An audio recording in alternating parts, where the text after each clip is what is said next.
Okay, appreciate Glenn Stanton, ONU 2008 grad, joining us today to talk about a few things. So appreciate you taking some time, Glenn, to um, come in. And you and I have had a few conversations offline, and just always just really respected you. And you're a very intelligent young man that I think has a really good perspective that can be really beneficial. And you graduated in 2008. And for those that don't know, I mean, you've had I've really enjoyed following your success and in acting, and just so proud of you of what you've done since you left ONU. Why don't you kind of fill everybody in a little bit, kind of your journey after ONU before we kind of get going here? Yeah, I kind of started with, we had a senior showcase for those of us that were in theater and musical theater and everything at Northern. We did it in Chicago. And so made a few connections from that, decided to start in Chicago and started off doing theater and being on stage. And then as television started to roll into Chicago, I was very fortunate and began booking some of those TV shows. And after a few years of that, I kind of had that conversation with my with my agent to maybe consider coming to LA. So it's been 5 years now that we've been in LA, and that move has proved fruitful. And finding a little more consistency and continuing to climb and be on more shows, bigger roles, all of those things, and start to create your own wave. So it's been sort of that journey out here since graduation. We're very proud of you, and I'm always enjoyed watching what's coming up next and seeing some of the clips on Facebook and different platforms, social media, to see kind of what you're up to. So very proud of you. And I also am just very proud of you for just being passionate about talking about some of the topics that were the current events right now, and these very important topics. So talk a little bit. I think you have a very unique background, whether it's where you went to high school and just different things that kind of made you who you are. And why don't you just, for those that maybe don't know you as well, just tell a little more about your background beyond just what we just talked about with your post ONU kind of career. Absolutely. So yeah, I grew up in private Christian schools and then graduated, spent my high school years and most of junior high at a Troy Christian school there in Ohio. And my background is that my father is black with a little bit of Cherokee. My mother is white with a lot more Cherokee. And so I am fairly ambiguous, but the biggest part of my ethnic makeup is being African American. And so I know, like, my journey in that has been interesting enough in trying to fully identify, especially as a kid. You want so badly to identify. And of course, to all the other kids, I was one of 2 or 3 kids in my graduating class in high school that were not white. And because my father was black and I would shave my head a lot for sports, I was a black guy. Right. And so, like, I know for me, it was like embracing that part and being that part, but also being sort of alone in that sense. Mm-hmm. And you're trying to identify, but also trying to blend, and constantly being met with like that sort of turmoil that can happen, especially as a kid, especially as a Mm-hmm. teenager, as you're trying to figure out who you are.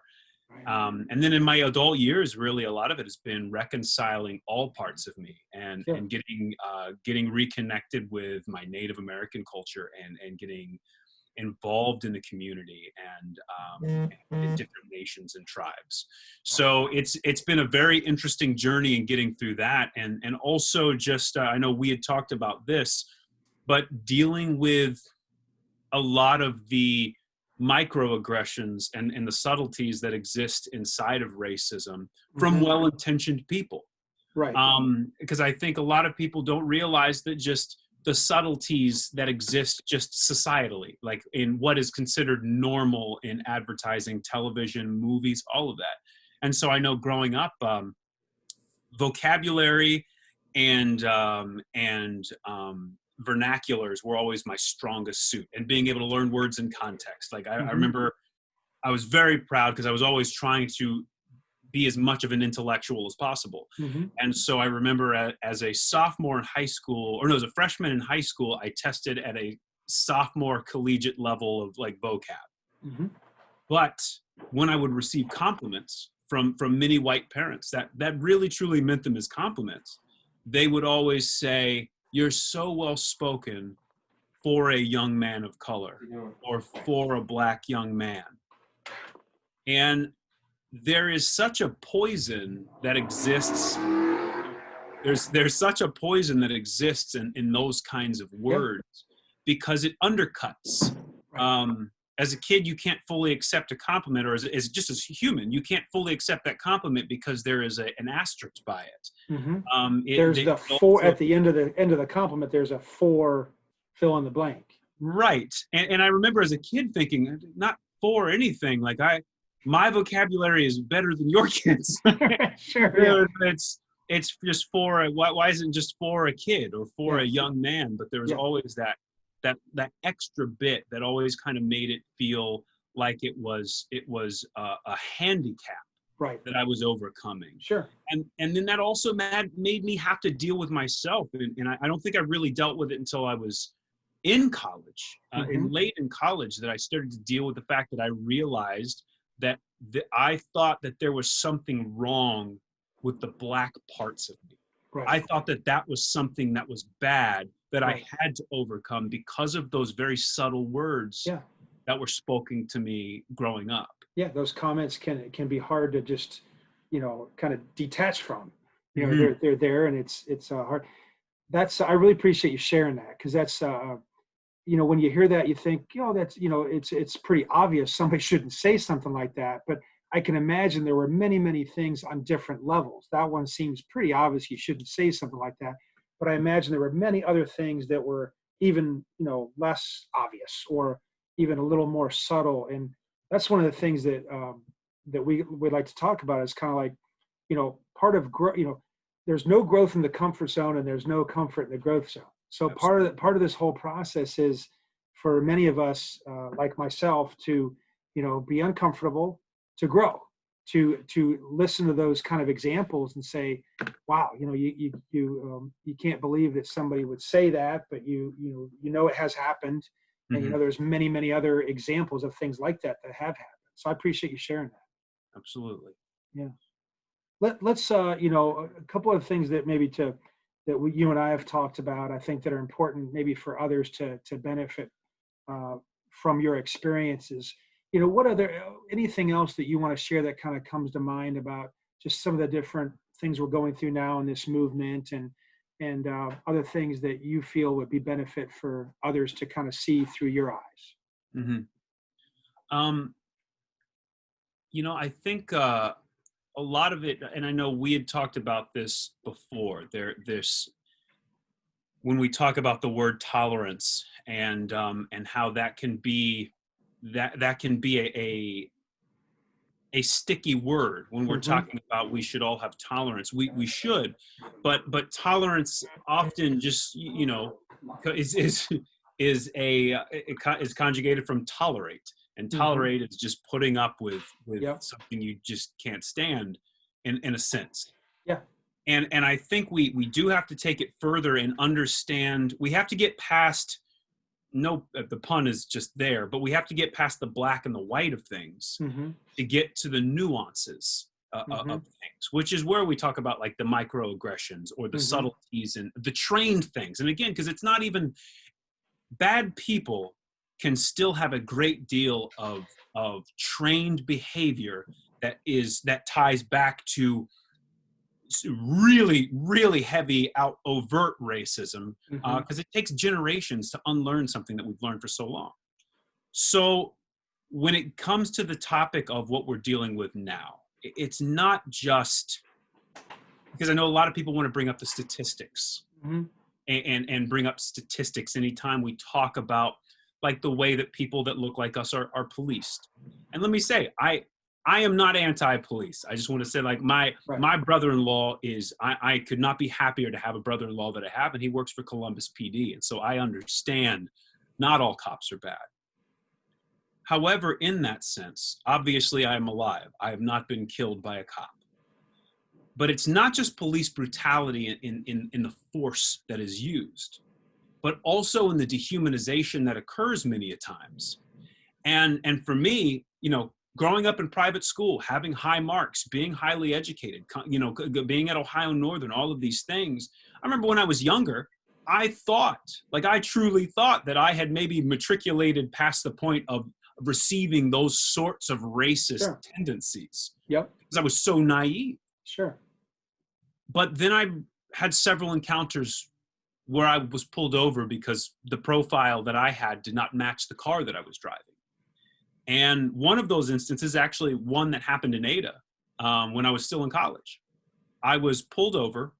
I want to say that this was my senior year. Mm-hmm. I was pulled over, and the police officer walks up to my door, and I say, sir, I'm so sorry. I don't know what I did. Can you tell me why I'm being pulled over? And he told me, he said, you get out of your car and I'll tell you. Now I know my rights. I know my rights. I have a grandfather who's a politician. My father is, military. I'm well aware of my rights, but I'm also by myself. It's late at night and there's nobody around, and there is the intimidation. And I want to be respectful, but at the same time, I was trained by my Black father on the protocol, what happens when we get pulled over. So I get out of my car and I say, okay, sir, can I ask why I'm being pulled over? And he said, you get in my squad car and I'll tell you.